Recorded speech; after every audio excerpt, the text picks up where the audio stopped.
Kevin Fernandez. Yes, they are here. We are here. And if that's a good thing or a bad thing, I'll leave that for you to decide. But yes, we are here. Hello again, everyone. Welcome back to another live stream. In this live stream, we're going to be going over a few articles from recent Gerald Talente's Trends Journal. We'll be going over past interviews with Steve St. Angelo and Doug Casey. We'll go over those for a little bit, and then we're going to take a look at that $600, then the change to that $10,000 IRS reporting thing that came out last week.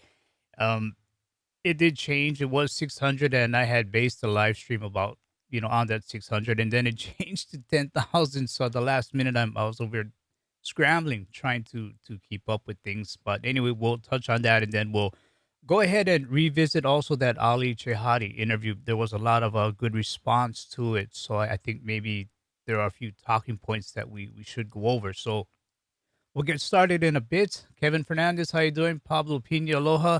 Jay, Chris Primer, Tweety Bird, glad you folks are here, and I'll be with you shortly. Let me know how the audio is. Appreciate it.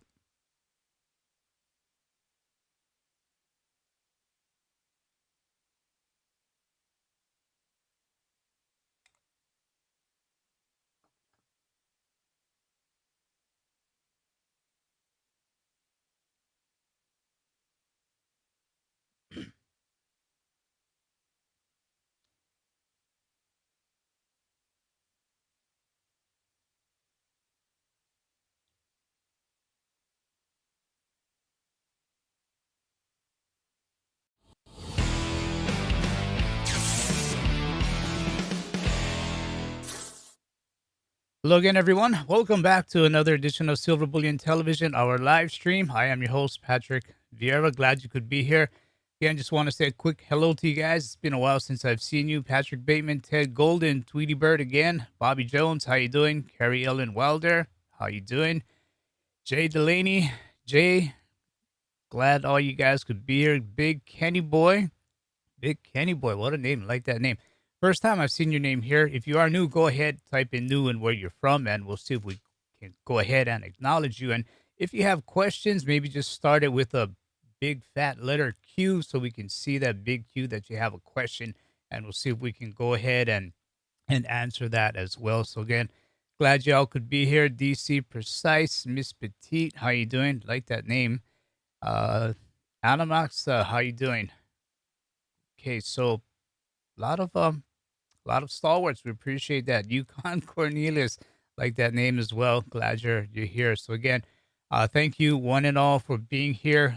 We did move to this bi-weekly schedule. We'll see if we're going to maybe go back to the weekly or stick with bi-weekly. So you know, hang in there. We'll see how this goes. Rigoberto Sanchez, new from Seattle. Rigoberto Sanchez. There was a NFL kicker, right? I think he went to Hawaii, Rigoberto.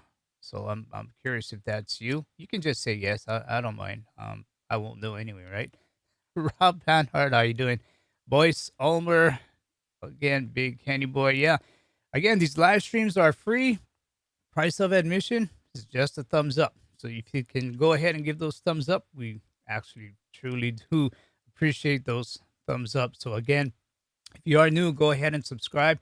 Hit that bell to be notified on updates. And again, those thumbs ups are always appreciated. You can always find us on social media as well. Silverbullion.com.sg is our website. We do sell silver, gold. We do store silver and gold, platinum, palladium, precious metals. And we do specialize in systemic wealth protection. I know a lot of you guys are here because you're smart, sharp people. You understand what's going on. And systemic wealth protection, it's a real thing. Learn as much as you can about it. It is a real thing. And we do have a few options that may fit what you're looking for. So go ahead and contact us at sales@silverbullion.com.sg. We'll be more than happy to talk to you. And again, silverbullion.com.sg is our website. You can find us on Facebook, Silver Bullion SG, Twitter, excuse me, Twitter is at Silver Bullion PL, PL for private limited. Instagram, Silver Bullion SG, and audio versions, bit.ly, bit.ly/SBTV iTunes or SBTV Spotify. You can find audio versions there.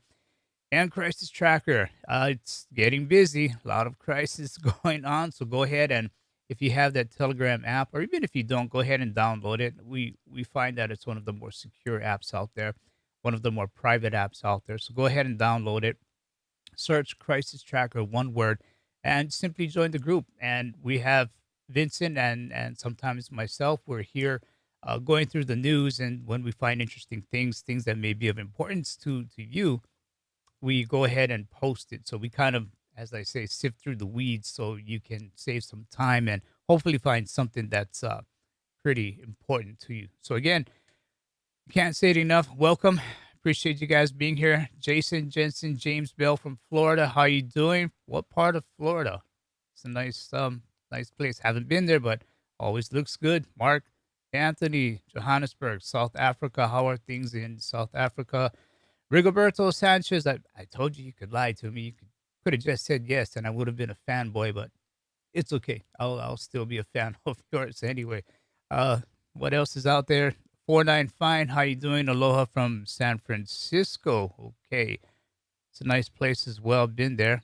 The time I went it's pretty chilly, but it's a nice place as well. And yes, as my colleague Vincent, who is here, always here, join our Crisis Tracker Telegram group. And there's the link out there. So just t.me/crisis tracker. And it's pretty simple to join that group. And we won't spam you. We'll pass on the best information that we can. James Bell, Tallahassee. Okay, there you go.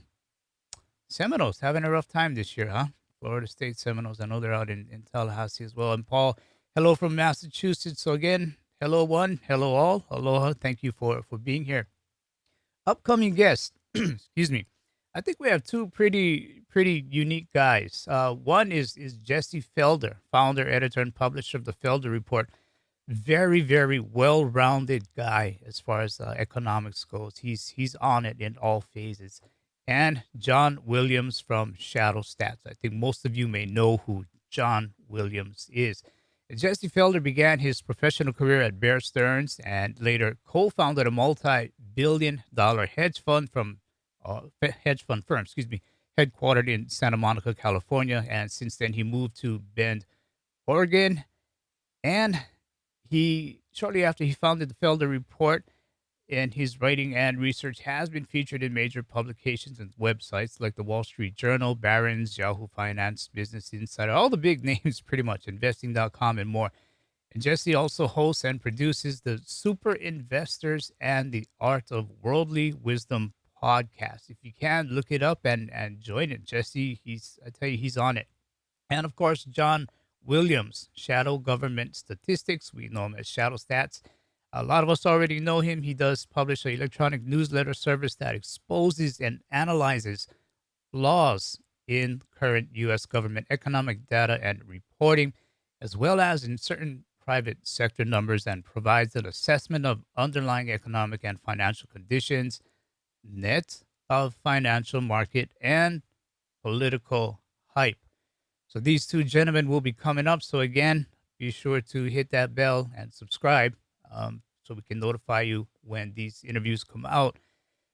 And we're going to move on to our John Williams. Can't wait for that. We're going to move on to our ebook thank you giveaway. I know it's been rough the past few live streams. We haven't had any winners. So I'm pretty certain this time some of you folks are going to get the book, and that book is, or that ebook is going to be from Doug Casey, Drug Lord, High Ground. It's about Charles Knight, where he returns to the U.S. and after 7 years from traveling the world, he embarks on two concurrent professions, one as a major investor in a small pharmaceutical company, and the other as the head of a black market drug smuggling and distribution operation. And Charles has to sort through the legal and illegal, moral and immoral, and right and wrong as he navigates the war on drugs and the crony pharmaceutical industry. What good timing, huh? Not saying anything more except just for that. House rules to the game. If you want to get this Kindle ebook, download the Kindle app from your phone or apps store, or tablets, apps, whatever it is, Android store. And be one of the first five to answer correctly in this live stream before the timer runs out. Important, before the timer runs out, you're going to have about a minute and 30 seconds. US winners are going to be given a link to go ahead and download that ebook. Non-US winners will be given, what you can do is you may have to contact Amazon to exchange that ebook for something else, like perhaps a gift card. It's not because of anything, on our end. It's because they do not give away ebooks as gifts outside of the US. So there's a little bit of a, yeah, but hopefully one day they'll change that. And you're going to have to provide us with your email during this live stream. No other messages in the email, just the email. So what will happen is my colleague Vincent, how you doing, Vincent? Vincent is here, and he will go ahead and mute your comment so that way only he will see it, and only we will see it, and no one else. So that'll stop you from getting too many love letters along the way. Unless you want them, let us know, and we'll see what we can do with that. So the question is going to come from Doug Casey's interview, and I think you folks should do pretty well with this. So get ready. You're going to have about a minute and 30. Question is, according to Doug Casey, we are in the early stages of the greater blank. Okay, according to Doug Casey, we are in the early stages of the greater blank. So again, I'm hoping five guys can get this. It's been a while since we've given away a book as a prize, so go ahead and go for it. Just type in whatever you think it is. So according to Doug Casey, we are in the early stages of the greater blank. All right, so we'll wait for these comments to come in. And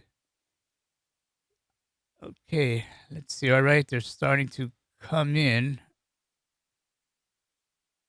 Coming in pretty quick. Let's see. Xavier J, depression.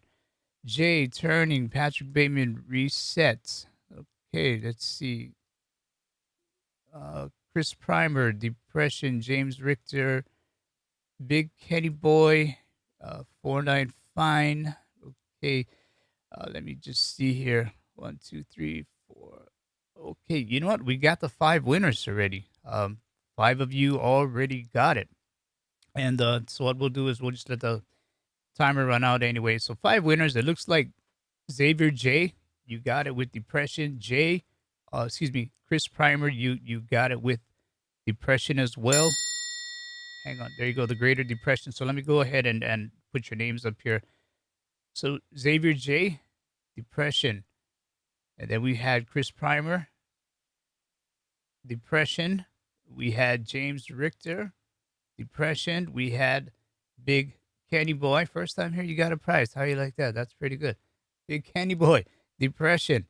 And then we had 49 fine also with depression. Let me get that out there. 49 fine. So those are the 5 guys that are going to get that book.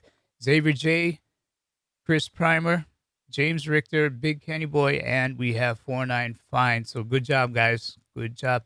Happy to be giving away some ebooks. It's been a while. So what we'll do, just to show that this is real, we're going to revisit our guest. We're going to revisit Doug Casey, and this is what he had to say. The monetary world today is extremely unstable. We're overburdened by debt. The central banks are printing up new currency units by the trillions, and most of that money inevitably goes to big corporations and the rich. Little guy just gets table scraps that fall off the monetary table. So what are we headed towards? At this point, I think we're headed towards hyperinflation. We're in the early stages of what I call the Greater Depression. It's a period of time when most people's standard of living is going to drop significantly. It's going to be a depression accompanied by much higher levels of inflation. So this is a bad combination. The beginning of the Greater Depression. Monetary world today is extremely unstable.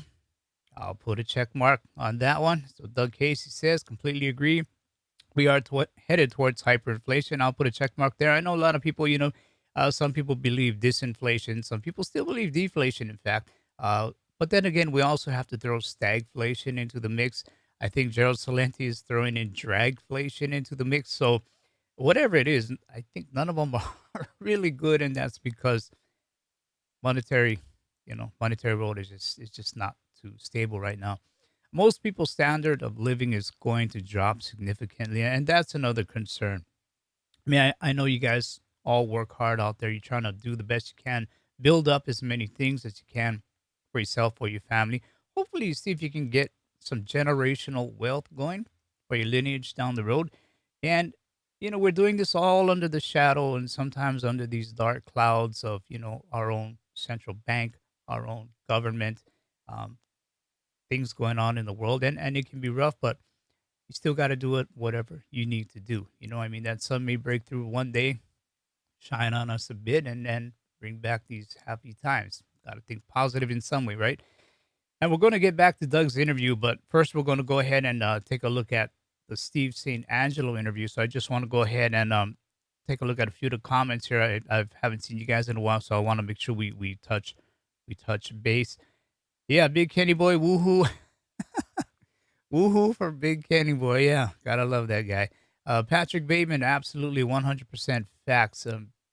I think it's getting harder. It's getting harder to really get facts, get them straight, and not let emotion take over take over facts. David Lanham, you're looking at inflation.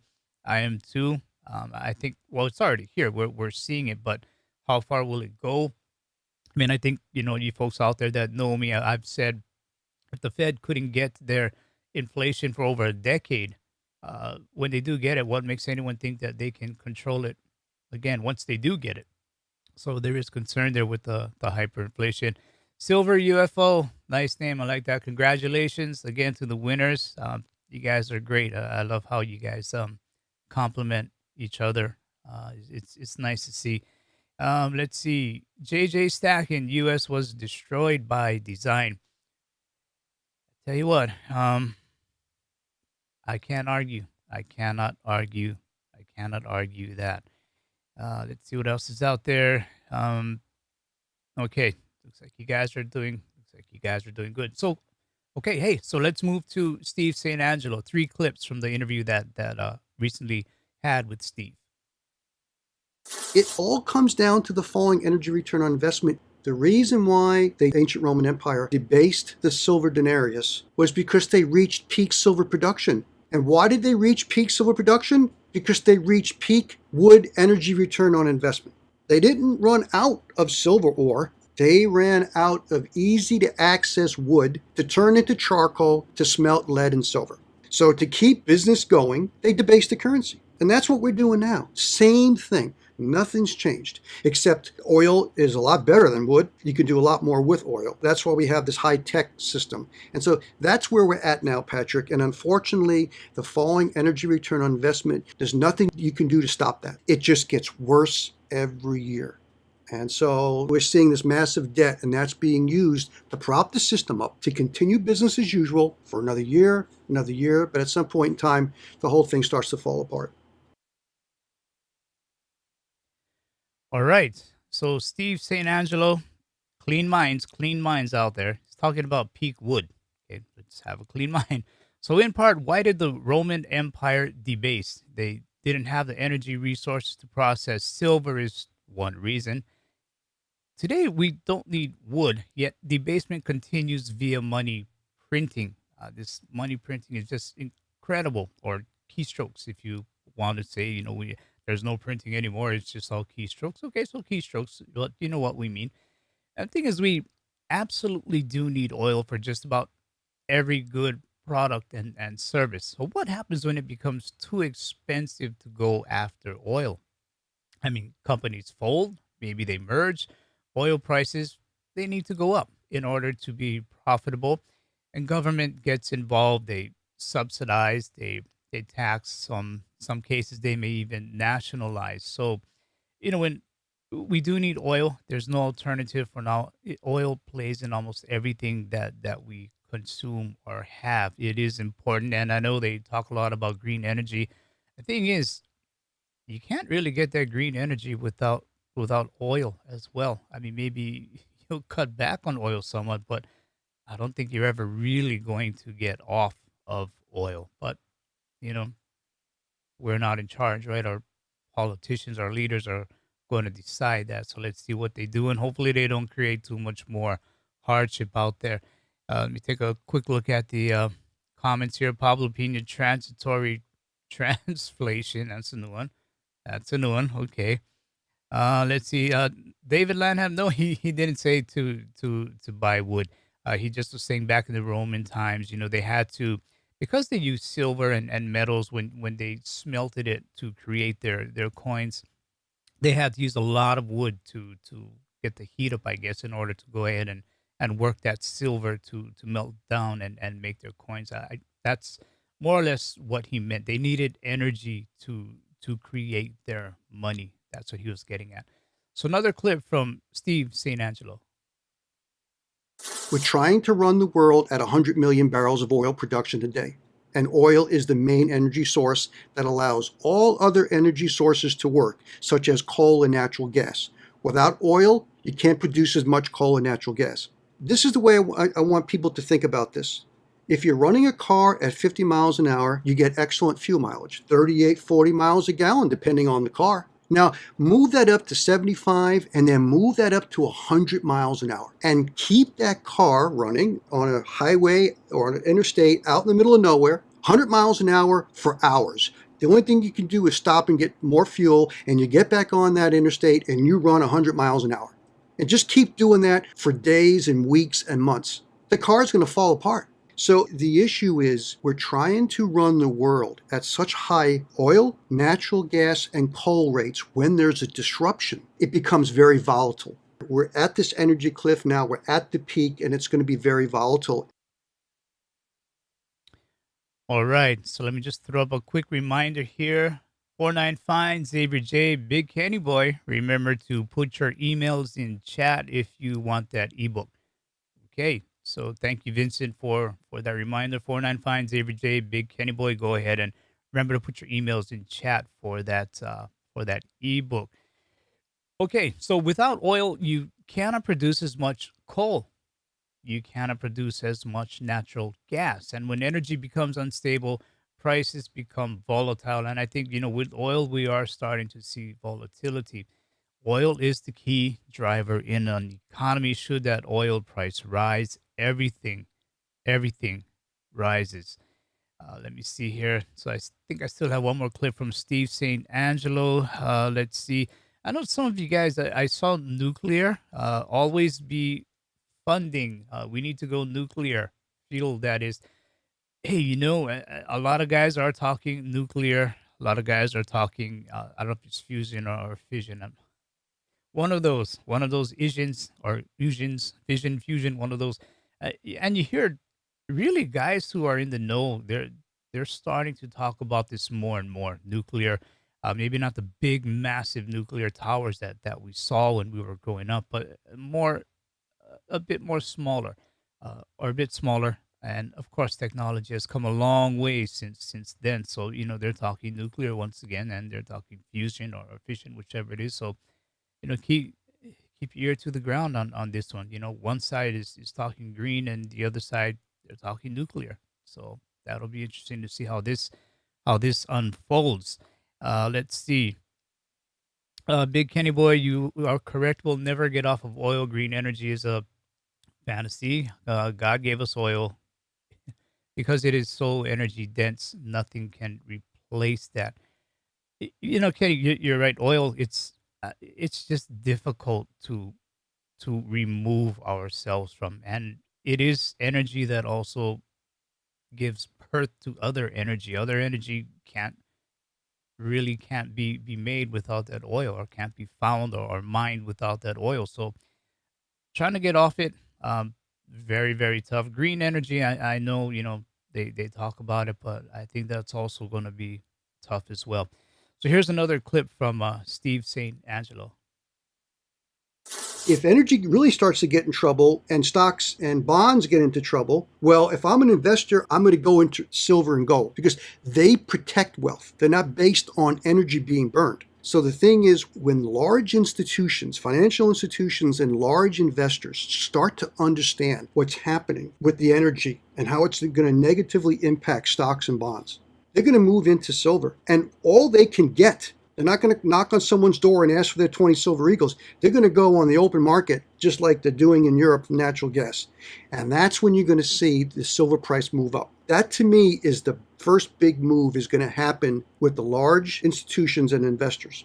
And then after that, it will translate into physical buying. So that's how I see this working out in the future. And unfortunately, I think a lot of people in the precious metal community don't understand that dynamic. All right. So when trouble surrounds you, silver and gold, they're like a shield. They are like a shield. I think Linda Zhang also says the same thing. They protect wealth. And big money is going to move into silver, and the silver price will go up, is what Steve is saying. Comments here, David. David Lanham, nuclear is green. Um, uh, okay, nuclear is green. I guess maybe there's some humor in that because I kind of envision that you're saying people may be green if we go nuclear. We're all going to be glowing from nuclear energy. So that's a good one. I like that there. Um, let's see what else is out there. Let's see. Um, okay, Vincent, can we check on this? Big Kenny Boy says he sent his email in chat, and so it's above. Did you get it? Can you check if we got Big Kenny Boy's email? Okay, thanks. Appreciate that. So, and again, Steve St. Angelo, when trouble surrounds you, silver and gold, they are a shield. Let's move on to Doug Casey. I'll play two more clips from the recent Doug Casey interview. Most people are unaware of the fact that the major export of the U.S. isn't wheat or corn or Boeings or computers. The main export of the U.S. is dollars.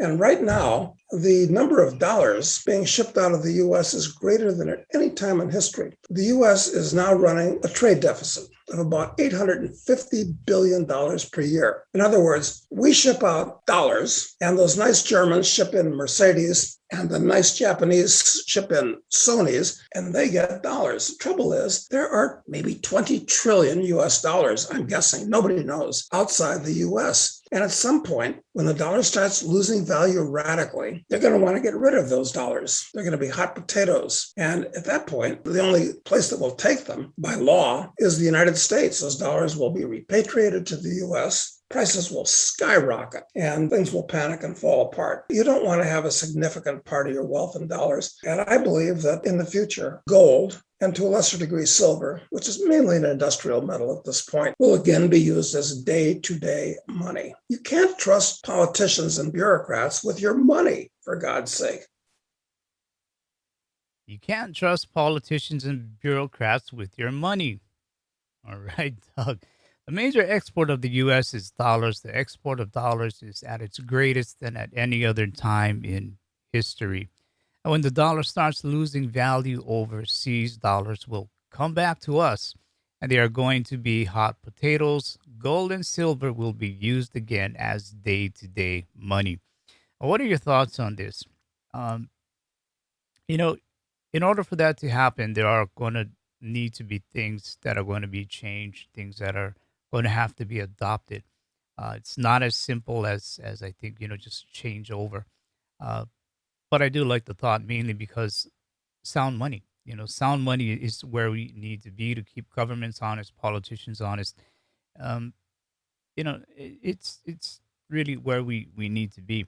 Um, we've had sound money before, and people say it didn't work. I tend to disagree. It didn't work because politicians, they were just not responsible to what they should have been doing.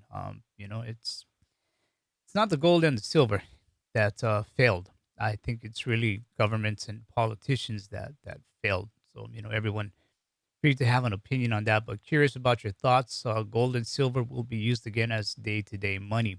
So what are your thoughts on those? One more clip from Doug Casey.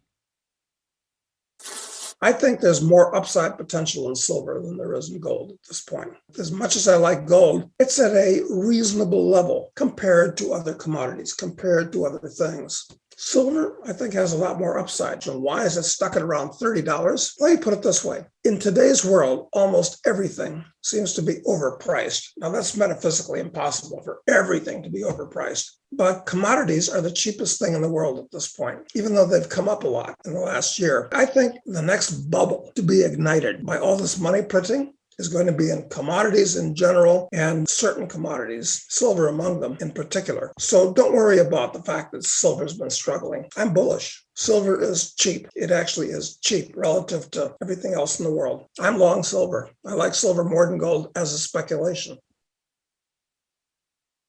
All right. So Doug Casey, more upside potential in silver than gold. Uh, I totally agree with that. When you look at things like the silver to gold ratio, that is one indicator that does point to the upside in silver. Commodities are the cheapest thing in the world. It's another great point there. Silver relatively cheap relative to everything else in the world. So, what are your thoughts on these? As you go ahead and post your thoughts, I'll go through the comments again, see what's out there. Let's see. Um, TTO, I tell you what, that's a great question there. What about Bitcoin, Ethereum, and XRP? How will we trade or purchase with gold and silver? I feel like everything is moving digital now. And that is why if you watch that Doug Casey interview, in fact, I'm going to play this later on, short clip. He mentioned digital. He mentioned gold being digitized. And what he means by that is more or less you see a lot of gold backed tokens, and I'm going to touch on this later on because you got to be able to if gold and silver are going to be money, you need to have a way to move that gold and silver to someone else. Now if it's locally such as in a barter trade type of a deal, I can go up to you and hand you my gold and silver for whatever it is. But if you're in a different place, how do I get my gold and silver to you? Right. So if gold and silver is going to be money again, it things are going to have to change. And I think this is what Casey meant when he talked about digitizing gold. And that goes along with your question, how are you going to pay for things? So we'll touch on that just a bit as well. It's a great question there. So what else is out here? Okay. All right, you guys seem to be doing okay. We'll move over to Gerald Salente. Recent Trends Journal. He talked about more shipping, and the bigs and taxes. And Gerald, he's very strong in his positions, yet he is flexible in that he will always take in information and redigest things. He calls it how it is, not how he wants it to be, as he often says. So with shipping, DHL will hike freight prices 5.9%.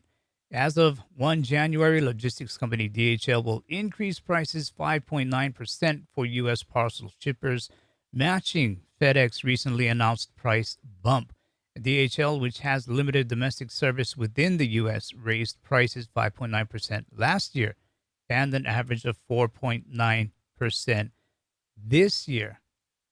So in September, DHL announced plans to spend $360 million to add and upgrade facilities in the Americas and to expand its freighter fleet. You have general inflation for fuel, labor, supplies, and other costs, as well as added infrastructure such as planes, trucks, and facilities. Michael Parra, DHL CEO for the Americas, told the Wall Street Journal, "We've got to cover that," he said.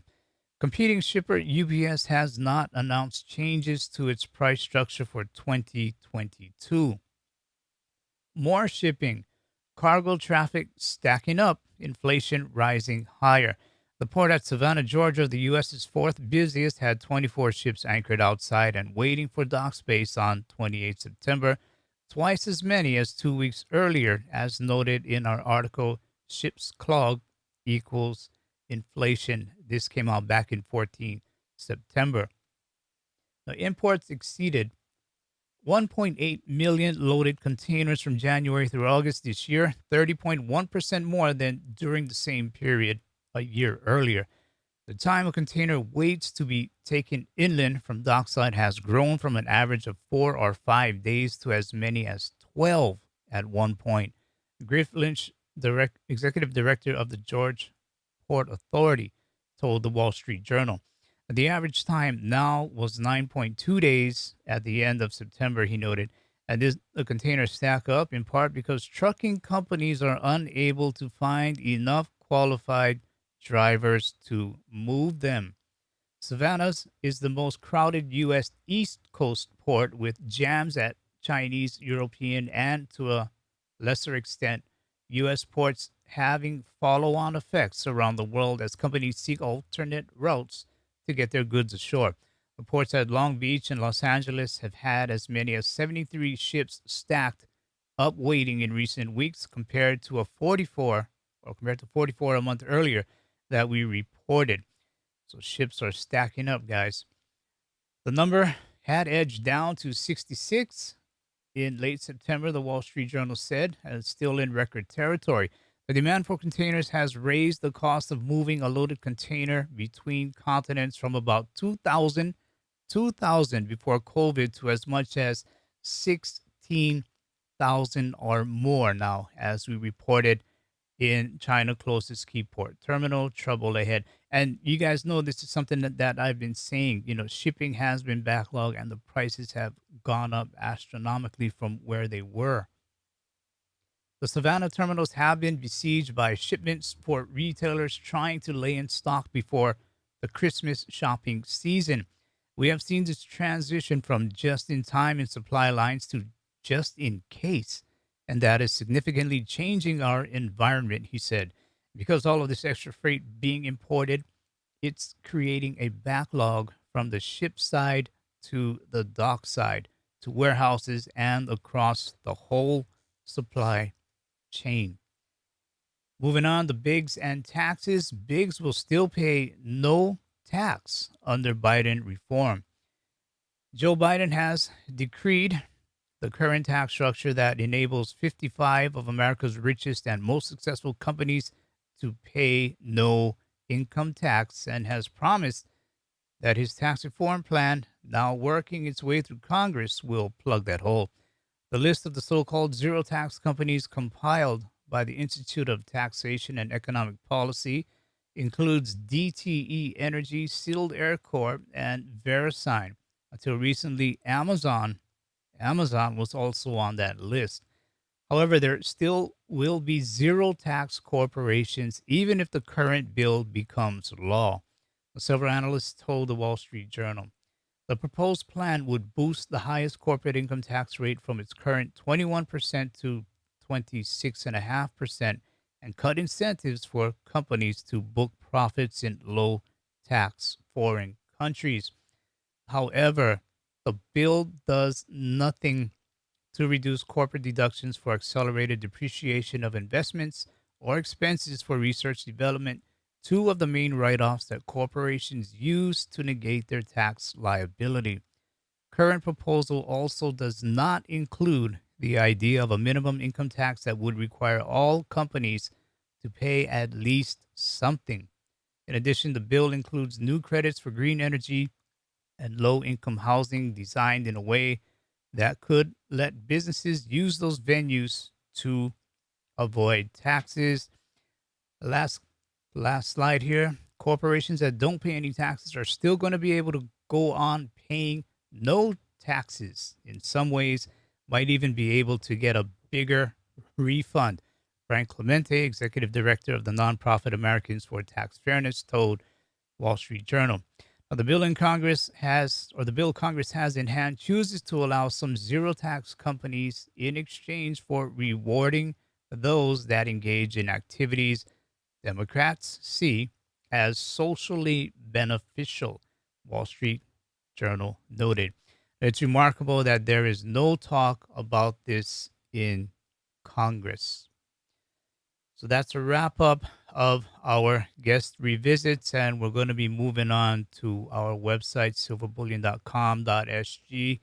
I want to take a look at your comments before we move on. Let's see some interesting articles from Gerald Salente's Trends Journal. I would say give it a shot. It's just growing. He's getting more and more info out there, averaging 150 plus pages in a weekly journal. So you do get a lot of information from it. Um, let's see. Silver UFO Bitcoin has a limited amount, so in that way, it's like gold. Mm, not sure. I think that one's open open for debate. Appreciate the comment there, though. Let's see what else is out there. Um, okay, hang on. Well, since we're on Bitcoin, David Lanham, I just buy a little Bitcoin here and there and hodl it. I don't trust it though. Um, you know what? I tell you what. I think it's worth a shot. It's worth a shot to just buy some, hold it, just as you said. Um, it is volatile. I know when it first came out, it was marketed as an alternative currency, and you go into it because you realize what's going on, and you realize you do need an alternative currency to the current monetary system, and it just somehow flipped over to being more of a speculative, I don't know, thing, if that's the right word. I mean, I just couldn't see how it's going to be a currency when it's $50 one day or $100 the next, or back $30 the next. I mean, this is a few years back, but you know what I mean. So how does that hold value?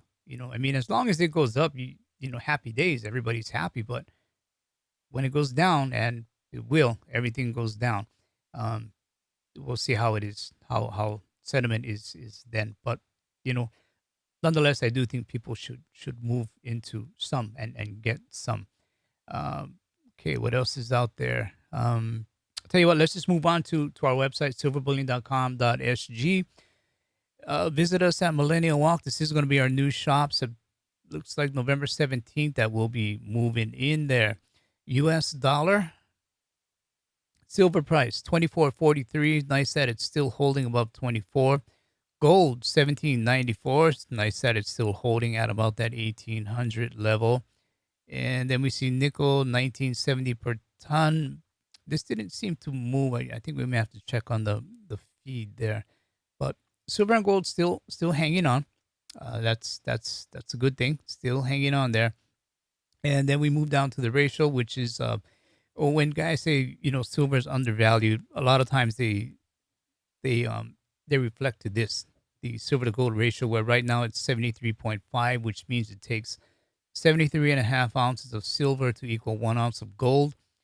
And that is just that's just price wise. Okay, that's what it takes. But again, when you talk to miners, they're telling us, the ratio of physical coming out of the ground is 9-1 or even 8-1, silver to gold. So you have a very huge disparity between what the markets want to say the price is, and then what the actual miners are telling us the physical relationship is between silver and gold. And this is why a lot of people do say silver is really undervalued compared to gold, because historically the ratio is 16-1 or 20-1, whichever you look at. And you do have a lot of guys who are seeing the ratio moving back down below 50, some cases 30. Some guys are even calling 1-1. So if that should ever happen and you're holding silver, you're going to be doing very, very well. So what else is out here? Featured products that you can get from us. You can either take them home if you're in Singapore, or you can store it in the vault, and you do own it. It is in your name. It is entirely yours. It's not any of these ETFs or pooled accounts or anything like that. You own it entirely. It is yours. Kilogram gold bars, 100-gram gold bars, 1 ounce LBMA bars. And this is typically what a lot of the large investors, let's say, they look at these LBMA bars. The reason is because it's the premiums usually are a lot smaller, meaning you get closer to spot when you buy the bigger the bigger sizes of silver, even for gold. So we have two in the shop. Bring your trolley down, it's yours. And we have 470 in the vault. Go ahead, create an account, and it's yours as well. You own it. You own it. If you need to sell it, you can sell it back to us. We will buy it from you. We have a genuinity guarantee. So everything in there, it's for sure the real deal. It's real silver, real gold. Again, if you're overseas, you would have to store it in the vault, and you do that by signing up first. If you don't have an account, personal, joint, trust, joint account with a minor, business account, and retirement account. If you're looking for a precious metals IRA type of a thing, uh, we can go ahead and help you with that. And again, trust and joint accounts. So we have all different types of accounts here. Personal account is the easiest. You just basically fill out an application. All you need is identification, such as maybe your passport, and again, just sign your name on the dotted line, that application, and that's it. So simple items: name, country, preferred currency. That being because if you want to sell it to us, we can go ahead and wire that money to your bank account. So we just need to know what currency is your preference. Again, basic information. And when you come down to the bottom here, references, be sure you wait. Why is this not? Well, anyway, we're down here. YouTube, SBTV, and yeah, we're at the bottom. So you gotta try and kind of find us, but be sure to let them know that you found the company through SBTV. That's always appreciated. And one of the good things about this account is you can receive customer notifications via encrypted secure notification. Go ahead and tick that. What that simply means is when you get an email from us, you just get an email saying, you have a notification from us. So that way, none of the information is disclosed in the body of the email. Gmail, Yahoo, Hotmail, all of those guys, they won't be able to pick up on it. So that's a little bit more added, another feature of added security and privacy for you. So again, sales at silverbullion.com if you want to contact us. Moving over to Twitter. Okay, so let's see what's going on. A few things I bookmarked. Judy Shelton, great interview at Joe Squawk or Squawk CNBC with former Vice Chairman of Federal Reserve Roger Ferguson. So let's see what Roger Ferguson had to say here.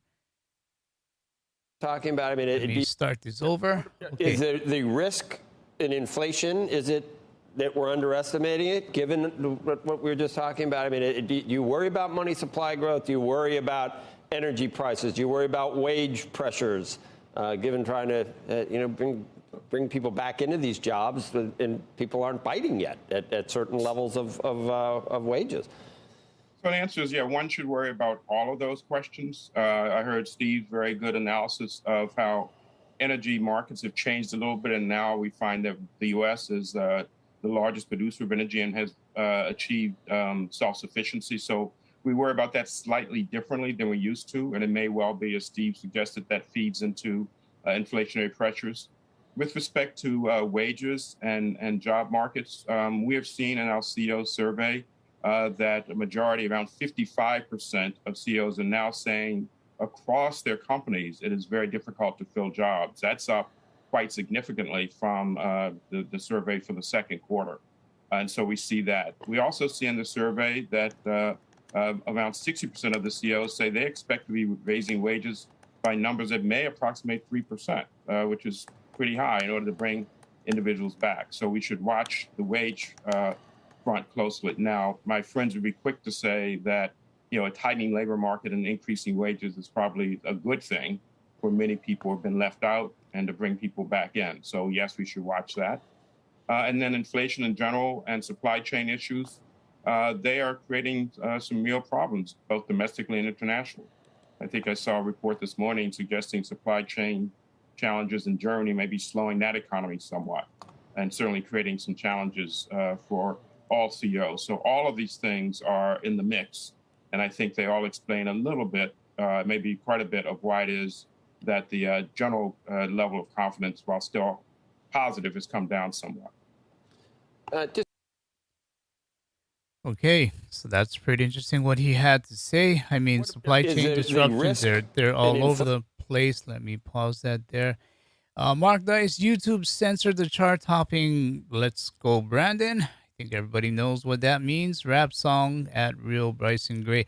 Now, I mean, the reason why I put this one up here, I don't look at it as, a political statement, right, left, blue, red, or anything like that.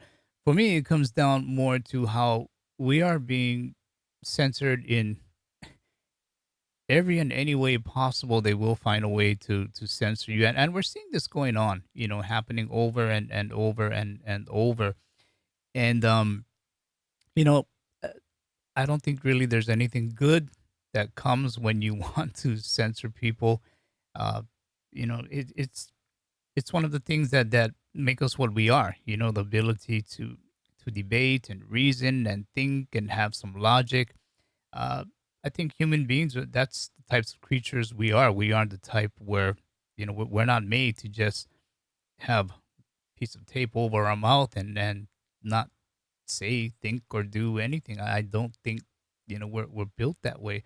So again, the only reason I put this, nothing to do with politics, just to say that the world, the world is basically having to feel the need to censor people. David Morgan, a record 79 ships waiting to offload at Long Beach and Los Angeles harbors, maybe offshoring our manufacturing base to China wasn't such a hot idea after all. So we showed this graphic of all these ships out here at Long Beach, and this is what we touched on in Gerald Salente's Trends Journal. I tell you what, I think it's going to be difficult for the U.S., even to consider trying to manufacture again. I mean, it can be done, of course, but the issue then becomes, can they compete with the rest of the world? I mean, the products that you manufacture, can you have a competitive price with another country that manufactures the same thing?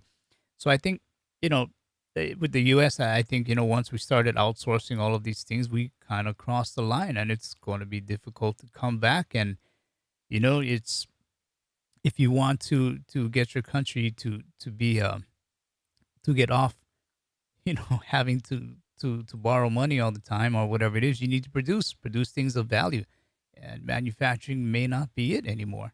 So it's a good point here.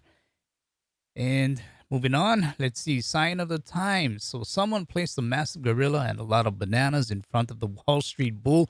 I don't know if you folks seen this, but this has to do with the Wall Street Silver Gang and their apes. So there it is. They put an ape out there with all those bananas.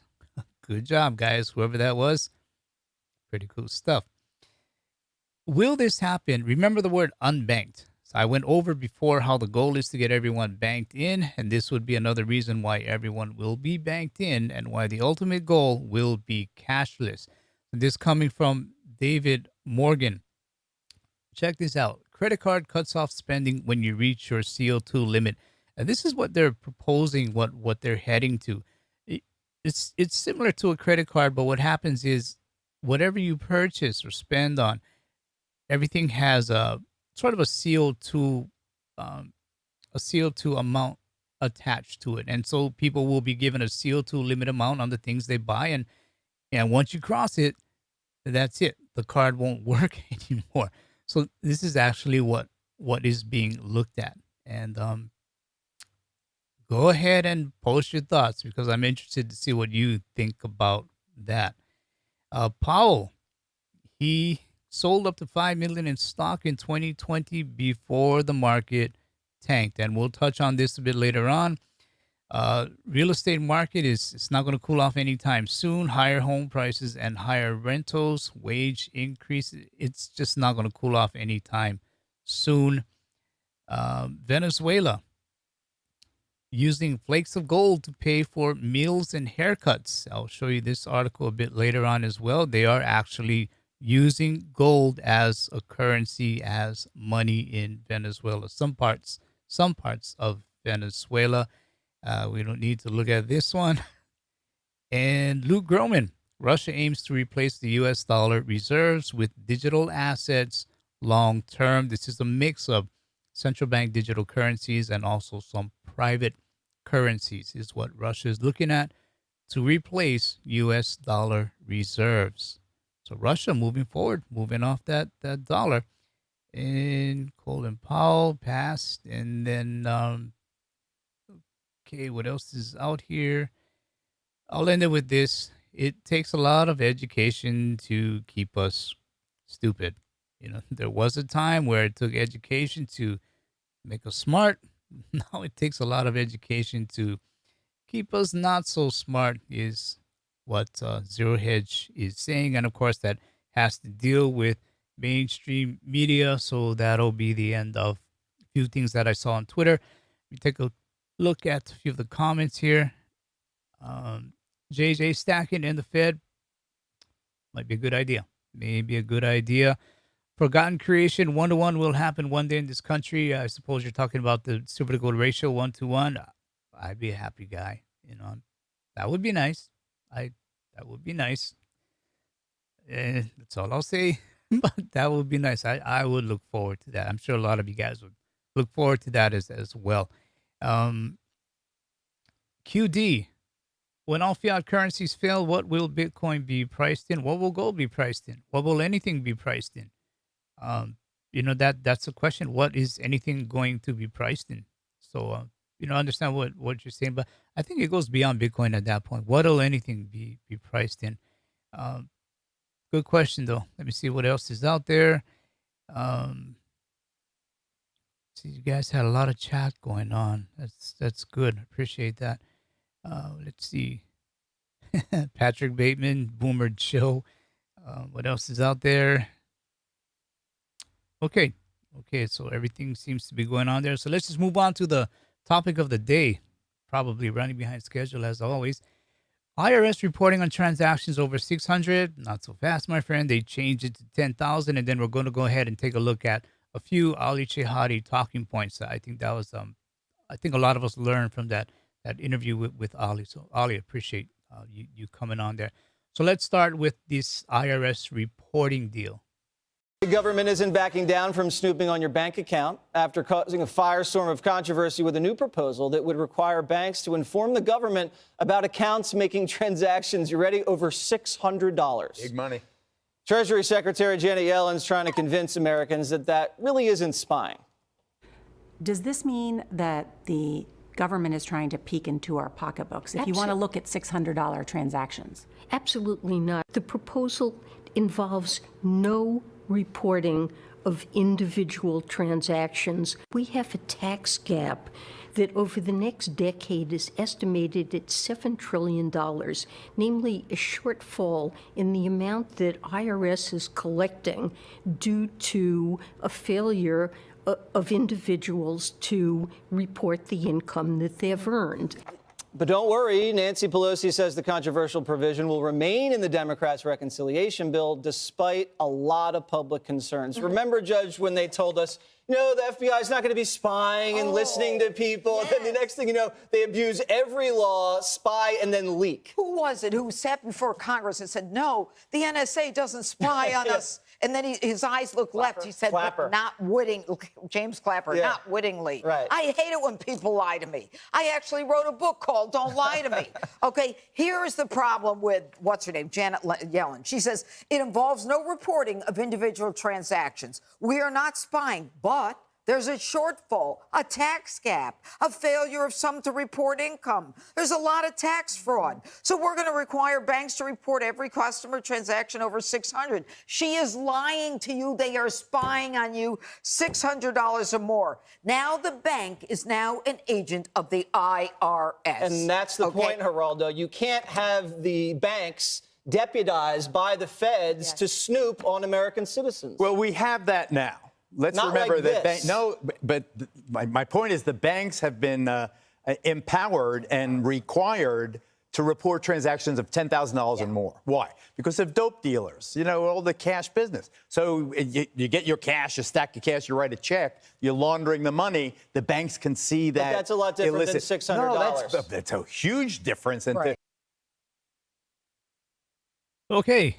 But then, as you guys know, they backpedaled a bit and they did increase it from 600 to 10,000.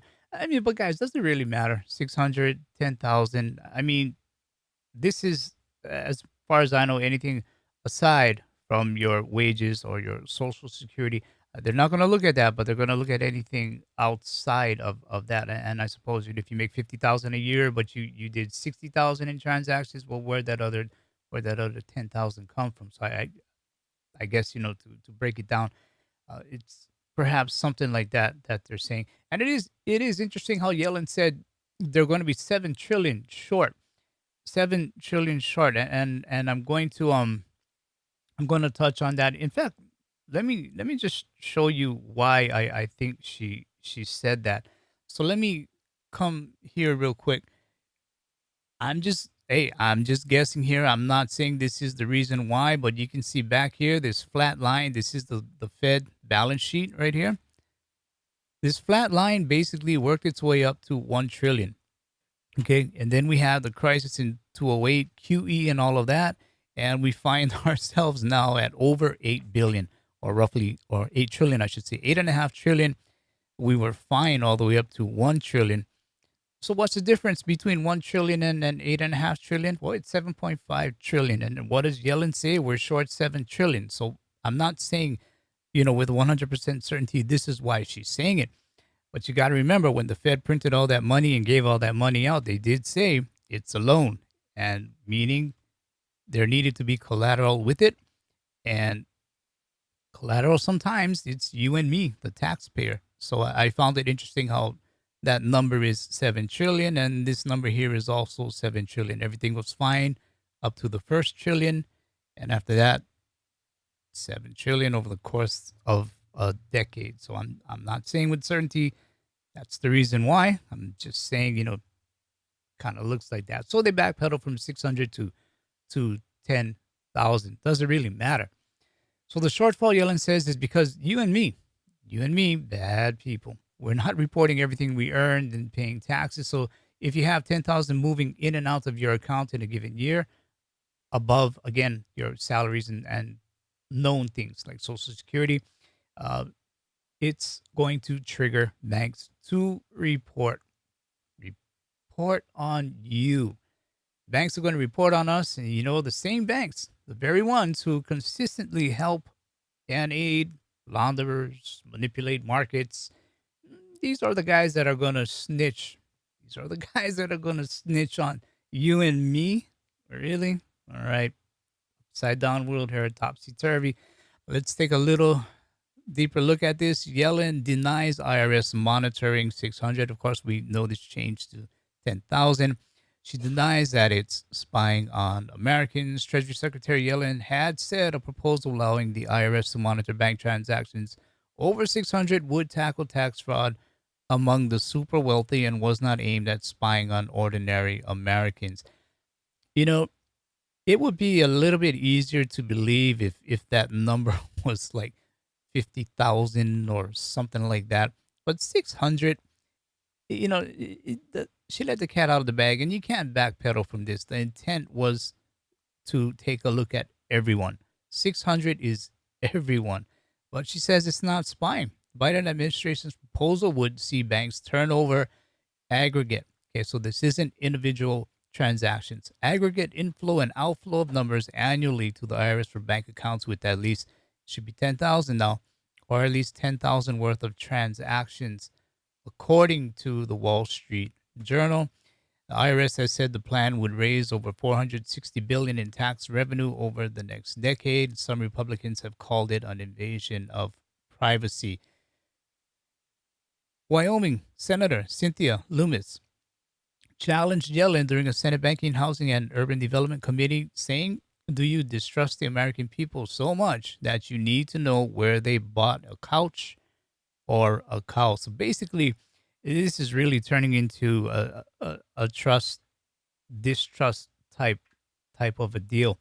And as you guys know, they went over to 10,000. IRS bank account reporting proposal gets revised. Here's what the new version says. Original proposal.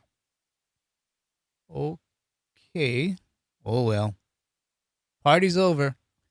They want us to subscribe. Party's over. Well, original proposal. Oh, these always happens. Well, original proposal. Sorry. They moved from 600 to 10,000, and then they wanted to make it clear that it's not individual transactions and things like that. So they tried to, give it a nicer color, paint it over a bit. But the question still remains, once they told everyone 600, that should have told me that this is something that they want to check on everyone about. So let me see if I can play another clip from Wall Street Journal and see what they had to say about it. As Democrats look to fund trillions of dollars in new spending, could the IRS soon be snooping into your bank account? A proposal put forward by the Biden administration would require banks to report data from accounts with at least $600 in them or at least $600 worth of transactions.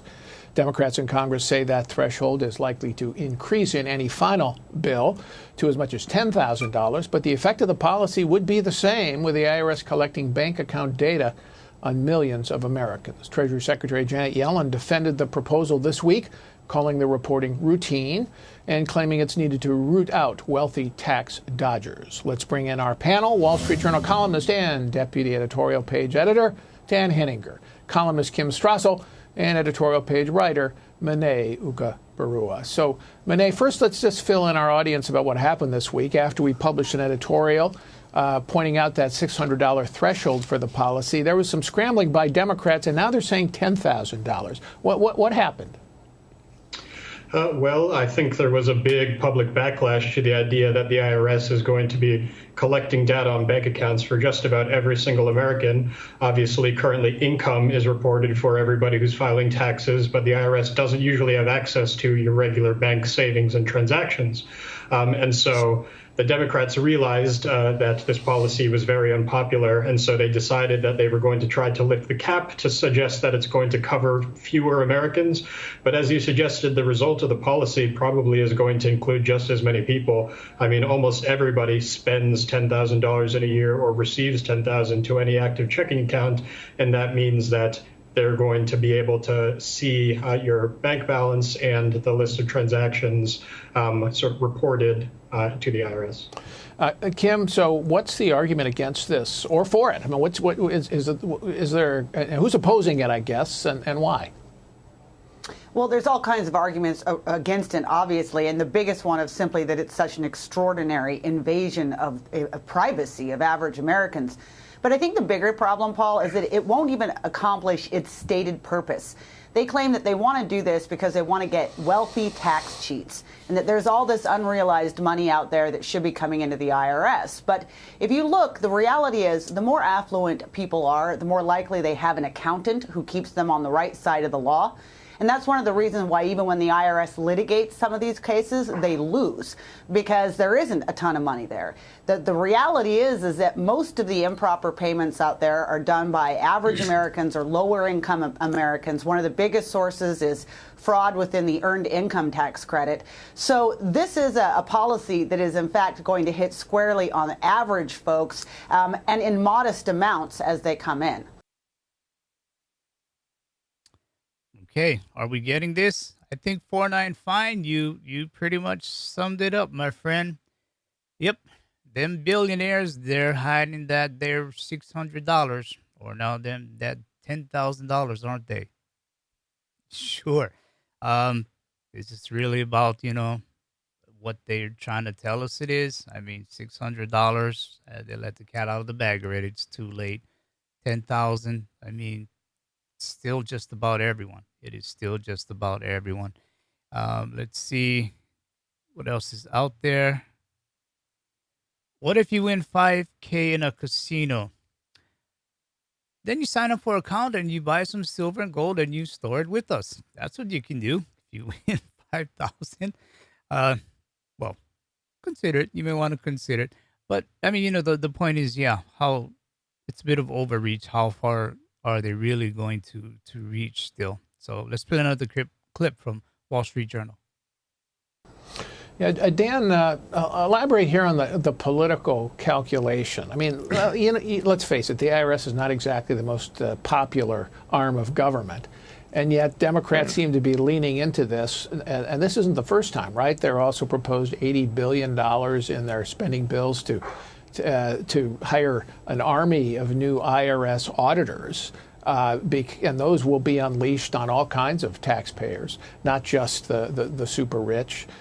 So do Democrats just feel they have no choice? They've got unleash the IRS to fill a hole in their budget? I think it's really a political calculation. Yeah, a hole is an understatement, Paul. I mean, really, it is a distraction from the reality. And I think everybody in Washington understands this. Look, the president is proposing $3.5 trillion in spending. Let's just go with this number, original number, plus the infrastructure bill. All of it, we're going north of $6 trillion, plus 4 new entitlements, which everyone understands would become permanent. That's going to have to be paid for long term. The president has argued that this is going to be paid for only by the wealthiest. That's impossible. As Joe Manchin has been pointing out in the past week, we have Social Security and Medicare already running out of money. Why do we need more entitlements? And the implication, Paul, is that eventually the middle class will be expected to pay for these new programs, and they'll have to do so the way they do in Europe, with a value-added tax or with a carbon tax, which will be collected not by the IRS, but right out of, say, payroll taxes. So I think the administration has not been honest with the American people, and I think they're trying to deflect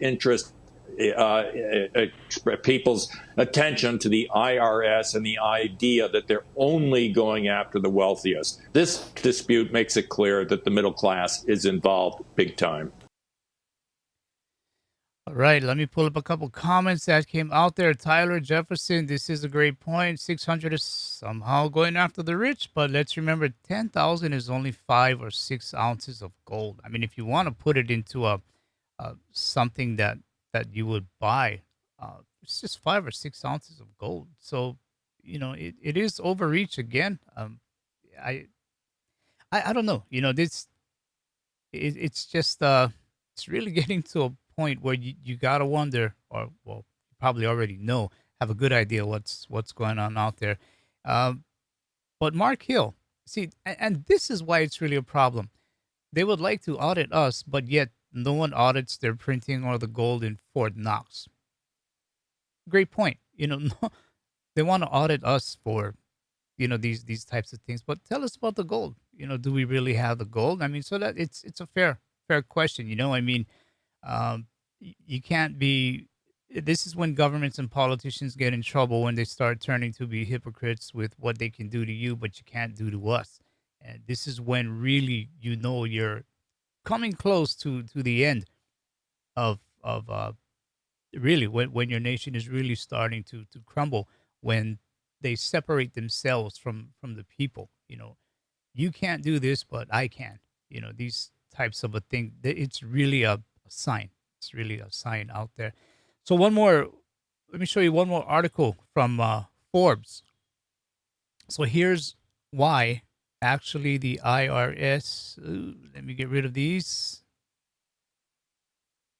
Okay. I think a lot of people want us to pay for a subscription. Anyway, over the last several days, we've seen the outrage machine in action over a new Treasury proposal to require banks to report the IRS new information, or for the IRS to report new information on U.S. bank accounts, in addition to existing reporting of interest payments. Now, this proposal, as described at CBS, it's actually from the clip that we just saw. It would require banks to report on gross annual inflows and outflows in bank accounts, ostensibly to catch high income tax dodgers, because the threshold for reporting was set at 600. Yeah, you'll catch. We're all high income tax dodgers at 600. But again, it's changed to 10,000. So they're skeptical of the assertion that this would only affect. Skeptical of the assertion that this change would only affect, as the Biden administration claims, those earning over $400,000 per year. It's a big difference. Big difference. So at the Heritage Foundation, the commentary claims that this change would be invading your privacy and putting more of your financial data at risk, citing past leaks and politicization of the IRS. A group of 40 banking credit industry organizations likewise objected that Americans' financial privacy was at risk and claimed that this new requirement would deter, this is important here, it would deter unbanked households from establishing accounts. Remember, the goal is to get everyone banked in, and something like this would deter you from getting banked in. In fact, it might even push you to be unbanked, where you're going to move into cryptocurrency or something else like that.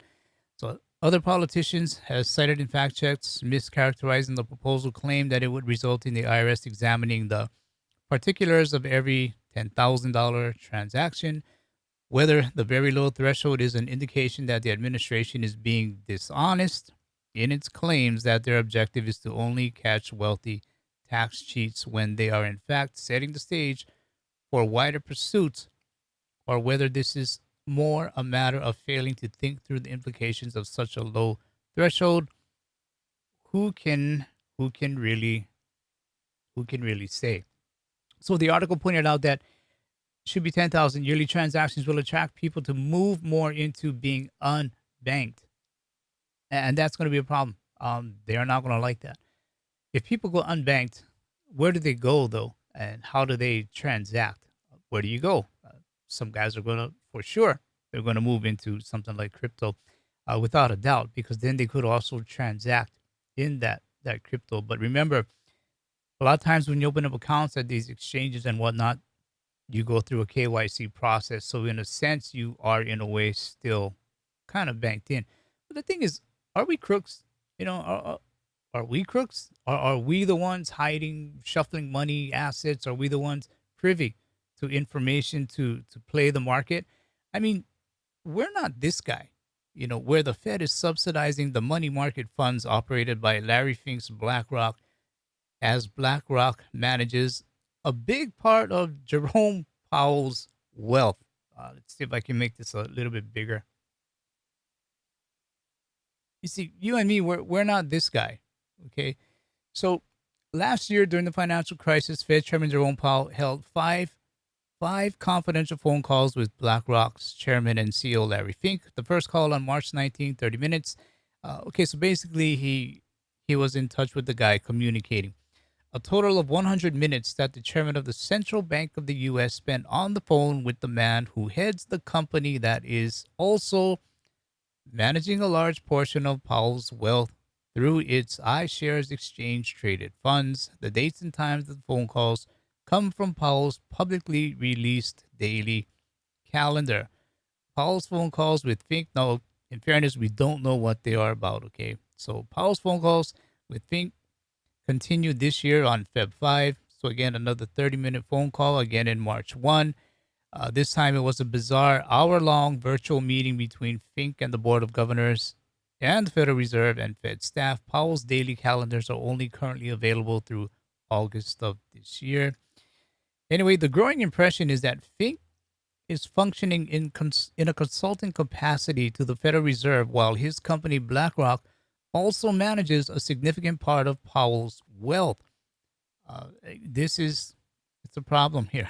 Okay, definite conflict of interest.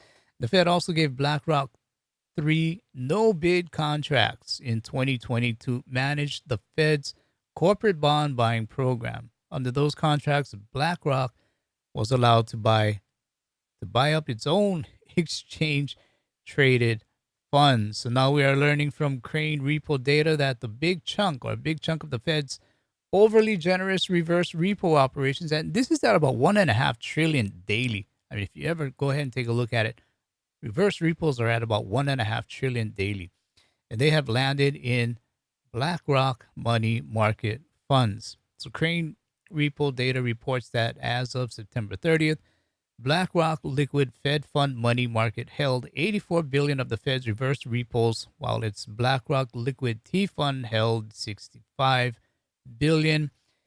Guys, I tell you what, it's okay. Reverse repo, for those that don't know, some call it RRP, overnight reverse repurchase agreement, is operated out of the New York Fed and is almost all trading activity for the Federal Reserve, including its massive Wall Street bailout programs of 2008. And the way the reverse repo works is like this. The open market trading desk at the New York Fed sells a security, typically a treasury, which the Fed is buying up, to one of its approved counterparties with an agreement to repurchase that same security at a specified price at a specified time in the future. Kind of think pawn shop, just think pawn shop to see it a bit more clear. Typically the next day. The difference between the sale price and the repurchase price adjusted for the length of time between sale and purchase is the implied rate of interest. I mean, this can get pretty technical, but basically, this is just to say that it's too close. These guys are too closely tied at the hip with so many things. First, it was I think it was the Fed governors, some of the Fed governors or presidents, forget what it was. And Powell had something to say about it, how, it wasn't right in so many words. And then here we see the man himself. Hey, he's kind of doing the same thing. It reeks corruption. It reeks, like I say, when empires, come close to an end, when nations become failed states and things like that, you see these things happening. These are the things that happen. Not saying it's going to happen tomorrow. Not saying it's even going to happen next year or in 5 years, but just saying that, we have reached a place where leaders, who are telling us things we cannot do, they are doing themselves. They're separating themselves. It's important to keep in mind, which is why you got to do what you need to do to protect yourself, whether it's health, whether it's finance, whatever it is. There is, seemingly we're starting to see that gap between leadership and the people. So just be aware, just be aware of that, and just keep your ear to the ground. Keep your ears to the ground. So I want to go back and play another clip from that Fox that Fox program. Dana, Yellen she doesn't have great PR right now. They put her out there. They tried to make this thing look okay, and I don't think she did a very good job. Well, the other thing is that they are going, I believe that they will drop this provision. I do too. Before they ever actually pass it. So they're taking on all of this water and negative press for a reason that is, for no reason really in the end. And that makes her look really bad. However, you know who this is really affecting? Young people who use Venmo. Yeah. Right? Right. I didn't even think of that. Babysitters and things like that. They're getting, and all of a sudden, like, wait, well, you're going to, because it's income. If we were really serious about dealing with the issue of what Janet Yellen is saying is that people underpay, we would actually do a flat income tax or a national retail sales tax and end the income tax altogether so that people, I think that would be a much more fair thing to do. It's just that it's hard for people to get that in their heads. And if anything's hard, you don't do it in Washington. Yeah, the Venmo thing, I didn't even think about that, Greg. Yeah.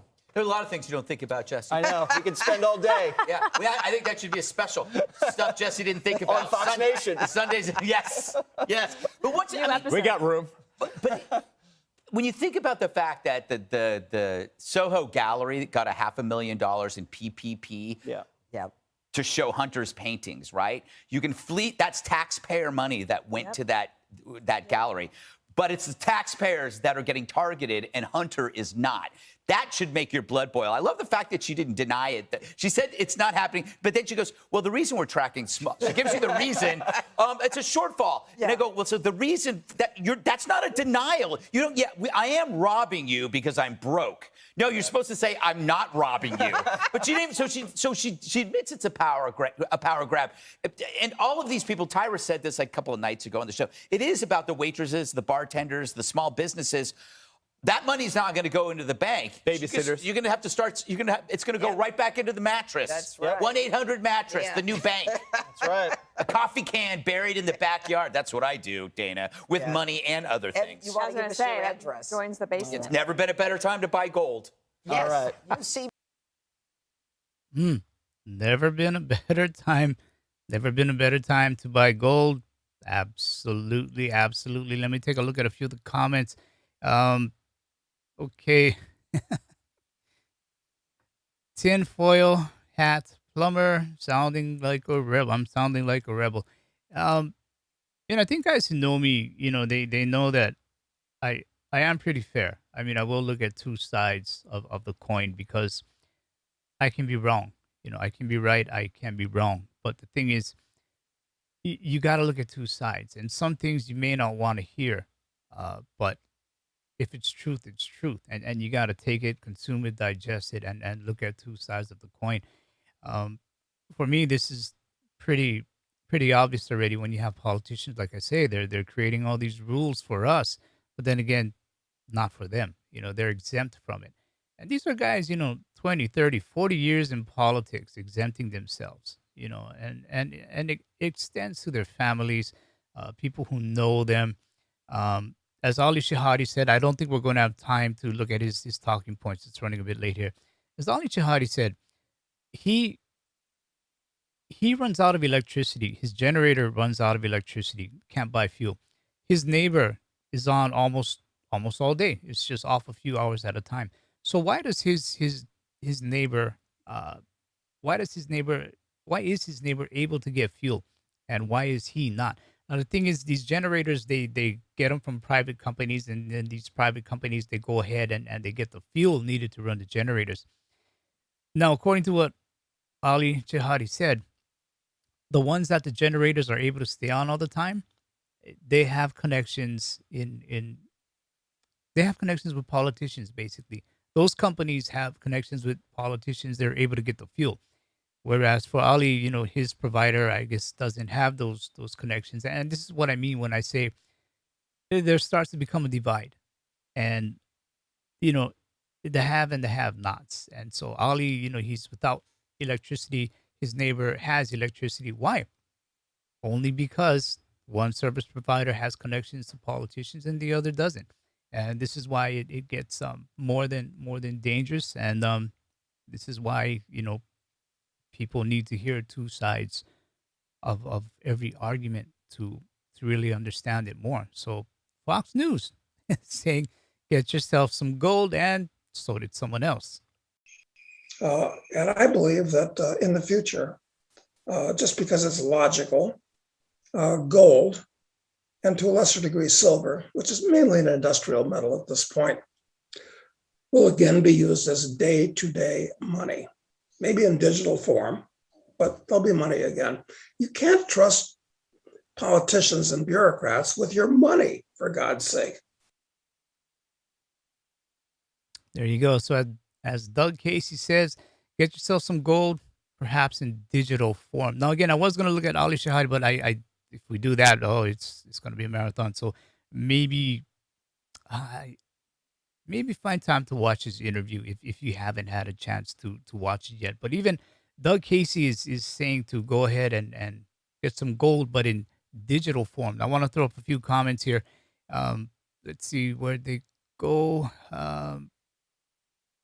Okay, Jonathan Holmes just traded more Fed notes for gold and silver. The tsunami is on the way. The tide is already out. You kind of feel that way already, right? Tide is really starting to roll out before that tsunami comes in. And Pablo Pina, I think this is excellent what you just said here. Excuse me, Pablo Pina. The two-sided coin is less likely to be fake than a one-sided coin. That can be taken in so many ways, really, and that's good stuff. Two-sided coin is less likely to be fake than a one-sided coin. One-sided coin, you obviously know it's fake. One-sided information, why should that be any different? Two-sided coin may be real, could be real. Two sides of information, you're going to get more of a real answer for whatever question you have. You're going to get a more real answer for you to decide what path to take. So that one was great. I'll just throw that back up. Two-sided coin is less likely to be fake than a one-sided coin. So I'll just look through some comments here. I don't think we're going to have time to go through Ali Shehade's interview. Apologize for that. We ran over. The one last article I want to throw up here is Venezuela, where people break off flakes of gold to pay for meals and haircuts. Let me just open this up. Okay, so to fathom the magnitude of Venezuela's financial collapse, travel southeast from Caracas, past the oil fields and over the Orinoco River, and head deep into the savannah that blankets one of the remotest corners of the country. There in a barbershop and restaurants and hotels that constitute the main strip of one dusty little outpost after another, you'll find prices displayed in grams of gold. One night stay at a hotel That'll be half a gram. Lunch for two at a Chinese restaurant, quarter gram. A haircut, an eighth of a gram. So basically, just saying here that it is possible. It is possible. So let me just move over to the commentary section real quick. So I'll end that topic of the day part. You know, the option or one option is if you believe gold and silver may be money again one day, and knowing how everything is being digitized and headed to cashless, start looking at gold-backed tokens. Like Doug Casey said, digitized. I know a lot of guys, this doesn't sit well with you, but hear me out a bit. Using physical for barter or payment is good locally, which is what that article in Venezuela just showed. It's good locally if you're just in a confined area.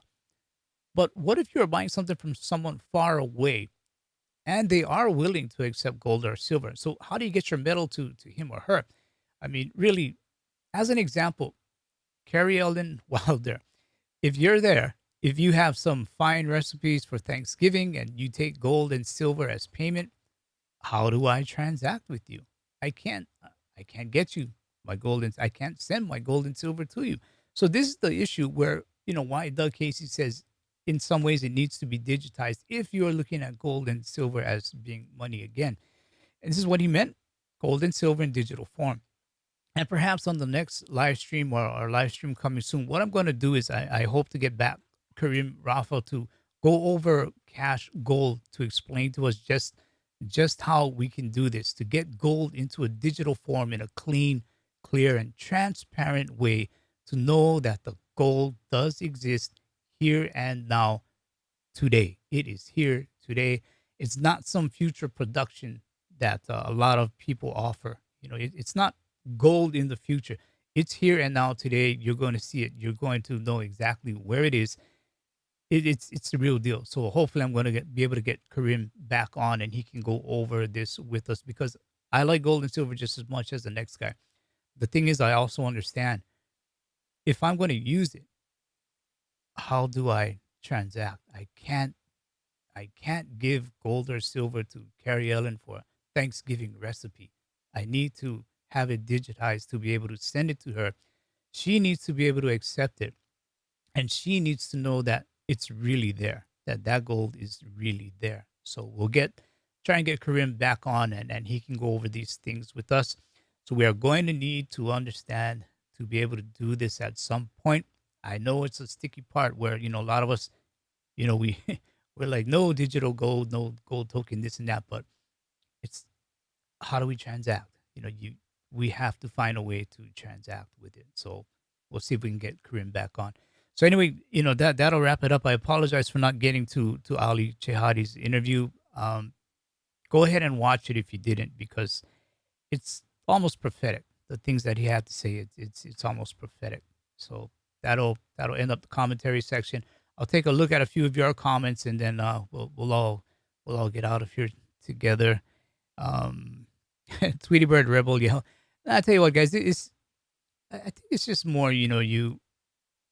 it's just about being awake. There's a difference between being awake and being woke, and a lot of us, we've been in this space for a while, and it just isn't getting any better. We have hopes it would get better, but it's just not getting any better. So you try to be that blessing and not that burden. A lot of people, a lot of people are going to get hurt by this. A lot will, and I don't want to be one of them. I don't want you to be one of them. And we can't, stick with just hearing one side of things all the time. We got to hear two sides. We have to really hear two sides. Yeah, beat the rush. Thumbs up. Hit that Fonzie button. And just have to wait for someone. Just hit that Fonzie button. I mean, price of admission, thumbs up. That's good for us. So appreciate those really. Warren, stack while it's still available. Absolutely. I tell you what, if you're looking for that price to come down, I don't really know if it's going to be any benefit to you, because if spot prices come down, as I showed you, there's still that shipping issue and backlog, which is going to push premiums up or may push premiums up. So while you're waiting for spot price to come down, if a premium should go up, you didn't really You didn't really save much, and you took a risk by not buying it today, and you're waiting for a ship to come to shore or a truck to hit the road to bring it to your local shop later. So, but my position is, if it's there today, just go ahead and buy it. I mean, you're not going to care 5 years from now what the price was, or you may not. So, yeah, definitely stack while you can. Good job, Peter Frohwein. Just got more silver bars in yesterday's stack. Good on you. Good on you. Stack. Stack. Let's see. JJ stacking. That's a good point. Once big money comes in, PMs will disappear. They're going to disappear fast. That's another great point. They have the ability to gobble it up, guys. We're here. Some of us were waiting, as I said, for that price to go down, and it's happened to me so many times. I wait for that price to go down a bit. I mean, even when premiums were normal, wait for that price to go down a bit. It goes down. The next thing you know, the dealers wiped out. Big money came in and wiped it out. So again, if you can get it, just go ahead and get it. What else is out there? Patrick Bateman, yes. Doug Casey, international man. What else is out there? QC, Charlie, you buy metals as insurance.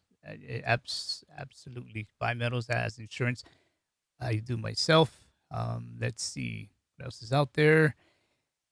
Sorry guys, it's just I only see you guys once every 2 weeks, so I just want to make sure I try and see as many things as you folks have to say.